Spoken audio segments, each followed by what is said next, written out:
এই হচ্ছে তোজোর অবস্থা, কারণ আমার বরমশাই বাইরে গেছে, বাড়িতে নেই।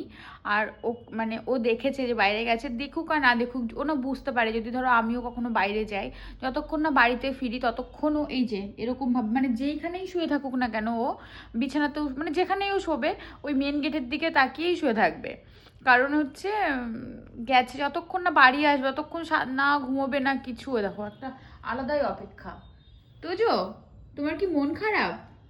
মন খারাপ তোমার? তোমার বাবি কোথায় গেছে? শোনো না, কালকে সরস্বতী পুজো, তুমি কি জানো? তুমি কি অঞ্জলি দেবে? তাহলে কিন্তু সানু সানু করতে হবে। কান খাড়া করে শুয়ে আছে। কালকে সরস্বতী পুজো, তুমি কি ঘুরতে যাবে? তোমার কি একটা পাঞ্জাবি লাগবে? একটু আগে রাস্তা দিয়ে হয় না যে আগের দিন ঠাকুর নিয়ে যায় কিছু ক্লাব থেকে, তো নিয়ে যাচ্ছে। তো যথারীতি বাজরা নিয়ে যাচ্ছে আর ও আমাকে পুরো টানছে হাত ধরে, মানে চলো দেখবো, ব্যালকনিতে নিয়ে চলো। তো জানলাটা দিয়ে ওকে দেখালাম।